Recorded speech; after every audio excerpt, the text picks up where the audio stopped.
আলহামদুলিল্লাহ, অবশেষে আমার অ্যাভিয়ারি দৃশ্যমান এবং আজকে এই ভিডিওতে আমি পুরোপুরি সব কিছু ডিটেলস করবো। আমি কিভাবে রেডি করলাম, কেমন কি হলো, সব কিছু থাকছে এই ভিডিওতে। তাই অবশ্যই আমাকে ফলো দিয়ে, লাইক দিয়ে এবং পুরো ভিডিওটি শেষ পর্যন্ত দেখুন, তাহলে অবশ্যই আপনারা জানতে পারবেন এমন অ্যাভিয়ারি রেডি করতে কত টাকা খরচ হতে পারে। তো প্রথমেই শুরু করি, আমি খুঁটি এবং আমার বাটি সাটি সব কিছু কিনতে গিয়েছিলাম। এটা আসলে খুবই খুশির আমার জন্য, কারণ এই জিনিসগুলো নতুন কিনে আনা এবং সেট আপ দেওয়া, এটা মনের মধ্যে এক অন্যরকম আনন্দ সৃষ্টি করে। নতুন খুঁটি বাটি সব কিছু কিনে নিয়ে এসেছি, শুধু অপেক্ষা এগুলো খাঁচার মধ্যে দিব এবং এগুলো থেকে কবে বাচ্চা আসবে। আমি আসলেই খুবই আনন্দিত। ইনশাল্লাহ খুব দ্রুত এগুলো আমি সেট আপ দিতে পারবো এবং ইনশাল্লাহ খুব ভালো প্রোডাকশন বাচ্চা আমি পাবো। তো আমি বেশ ভালো ভালো মানের বেছে বেছে খুঁটি সিলেক্ট করে নিয়ে এসেছি। সেই খুঁটিগুলো এখন আপনাদেরকে দেখাচ্ছি এবং আপনারাও দেখেন কেমন হয়েছে খুঁটিগুলো। এগুলো সব আনলোড করে এখানে শার্ট করে রেখে দিব এবং আমি এরপরে খাঁচারও অর্ডার দিয়েছি, খাঁচাও আজকে আনতে যাব, সেটা অবশ্য আজকে এই ভিডিওতেই থাকছে। এবং কত টাকার খাঁচা নিলাম, কী সাইজের খাঁচা নিলাম, সব কিছু এই ভিডিওতে আমি বলবো, আপনাদেরকে শেয়ার করবো। তাই অবশ্যই না টেনে পুরো ভিডিওটি পুরোপুরি দেখবেন। তো এই খুঁটিগুলো আমার কাছে নিয়েছে 40 টাকা পিস এবং বাটিগুলো যত সম্ভব নিয়েছে 20 টাকা, কিন্তু বেশি করে নেওয়ার জন্য কিছু টাকা আমার কাছে কম নিয়েছে। তো আমি এখানে দুই রকমের বাটি নিয়েছি, একটার মধ্যে গ্রিড দেওয়ার জন্য এবং একটার মধ্যে মিক্সার দেওয়ার জন্য, আর পানির ফিল্টারগুলো নিয়েছি। এই ফিল্টারগুলো খুবই উপকারী। এই ফিল্টারগুলো নিলে খাঁচার ট্রেতে একদম পানি পড়ে না, যার ফলে দুর্গন্ধ হয় না বা ব্যাকটেরিয়া হওয়ার সম্ভাবনা থাকে অনেক বেশি। এবং এই ফিল্টারগুলো দিয়ে পানি অপচয় হয় না এবং ফিল্টারগুলো দিলে পানির মধ্যে যে পাখির লোম যায় বা পাখি পটি করে, এই সমস্যাটাও হয় না। তো প্রথমে ইনিশিয়ালি আমি খুঁটিগুলো নিয়ে সব আমার বাসার দোতলায় যেখানে আমার পাখি থাকে আপাতত ওখানেই সাজিয়ে রাখছি এবং পরবর্তীতে নিচে নিয়ে যাব, কারণ নিচে এখন ইলেকট্রিকের কাজ বাকি। ইলেকট্রিসিটির কাজ শেষ হলে এবং খাঁচাগুলো ভালো মতো সেট আপ হলে, আরও কিছু কাজ আছে, এগুলো শেষ হলেই নিয়ে যাবো, যেহেতু খুঁটিটা অনেক সেন্সিটিভ জিনিস, এগুলো সহজেই ভেঙে যায়। পানির ফিল্টারগুলো আমি ভালো মতো পরিষ্কার করে ধুয়ে নিচ্ছি। পানি অবশ্য অনেক গরম পানি, ছাদের পানি তো গরম, এই জন্য ধুয়ে পরিষ্কার করে নিলাম। এবার চলুন খাঁচা আনতে যাওয়া যাক। খাঁচা নিয়ে চলে এসেছে। আমি একা মানুষ হয়ে যাওয়ার কারণে কোনো ভিডিও করতে পারি না, ট্রান্সপোর্টেশনের ভিডিও করতে পারি না, খাঁচা রিসিভেরও ভিডিও করতে পারি না, কারণ সব কিছু আমাকে একাই করতে হয়েছে।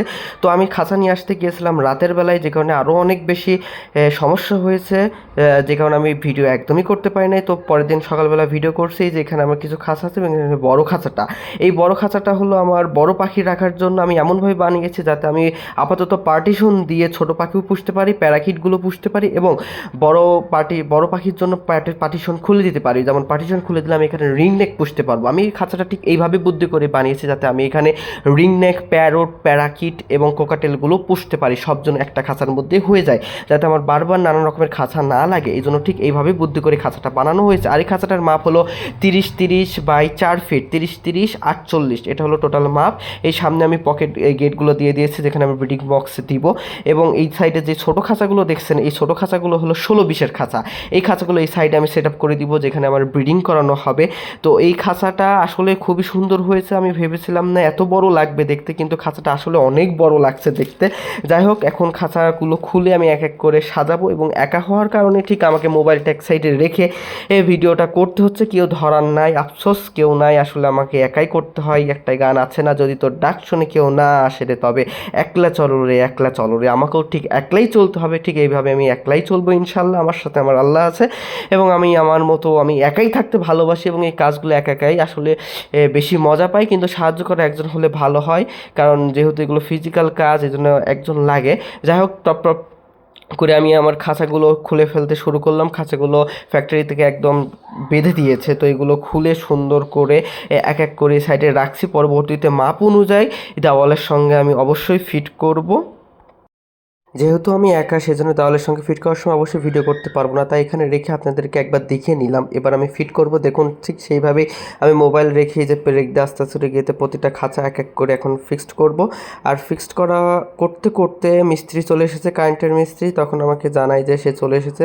আর এই কারেন্টের মালপাতি তো আমি আগের দিন সন্ধ্যার সময় কিনে রাখছিলাম, এখন তাকে পেরে দিলাম, সেইগুলো সব ফিটিংস করা শুরু করে দিয়েছে। আমি অনেক ভোরে উঠে অবশ্য খাঁচাগুলো সব কেসগুলো ওখানে ফিটিংস করছিলাম, যে কারণে হয়ে গেছে হয়েছে কাজটা। উনি আসলে এবার খাঁচার মাপ অনুযায়ী বসে বসে কারেন্টের লাইনের কাজ করবে।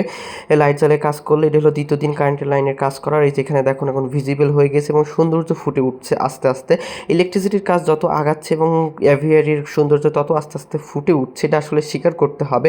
এবং সুন্দরভাবে লাইট দিয়ে দিয়েছে, এটা হলো রাত্রের ভিউ, জাস্ট অ্যামেজিং, জাস্ট মনটা জুড়েই যাচ্ছে। এখানে এই সাদা লাইটগুলো ব্যবহার করা হয়েছে জাস্ট টেস্টিং পারপাসের জন্য। এখানে অবশ্যই হলুদ লাইটগুলো থাকবে যেগুলো শীতকালে তাদেরকে একটু উষ্ণতা প্রদান করবে। তো এই বুদ্ধি করে এই লাইটগুলো এইভাবে দেওয়া, এগুলো আসলে মেন কাজের জন্য দেওয়া, শুধু সৌন্দর্যের জন্য না, এইগুলো সঙ্গে সঙ্গে ওইগুলো কাজে দিবে। আর এটা হলো কার্পেট পাড়ার পরবর্তী ভিউ। এটা কার্পেট পেরে ভালো করে পরিষ্কার করার পরে আসলে অনেক সুন্দর লাগছে। এভিয়ারিটা আরও সৌন্দর্য হবে, ঠিক আছে, এগুলো আরও সৌন্দর্য করা হবে। আরও অনেক কাজ বাকি যেগুলো আস্তে আস্তে করা হবে, একবারে আসলে সম্ভব না। তো এই পর্যন্ত আপাতত করে রাখবো এবং আস্তে আস্তে ডে বাই ডে নতুন নতুন অ্যাড করব, সেগুলো অবশ্যই আমি আমার পেজে আপলোড দিব। প্রতিদিন প্রতি ব্লগে আস্তে আস্তে আপলোড দেবো আমি কী চেঞ্জ করছি, নতুন নতুন কী নিয়ে আসছে, এগুলো সব অবশ্যই দেখতে চাইলে আমার পেজকে ফলো দিতে হবে এবং লাইক দিয়ে আমার পেজ অবশ্যই যুক্ত থাকতে হবে আমার পুরো অ্যাভিয়ারি এর জার্নি এবং অ্যাভিয়ারিতে নতুন কী কী আমি অ্যাড করি এইগুলো দেখার জন্য। আপনারা এখন দেখে নেন যে লাইট দেওয়ার পরে অ্যাভিয়ারিটা কী চমৎকার লাগছে ভিউটা। আর আমার এখানে টোটাল 10,000 টাকার খাঁচা লেগেছে এবং কারেন্টের কাজের জন্য টোটাল লেগেছে 4,000 টাকা।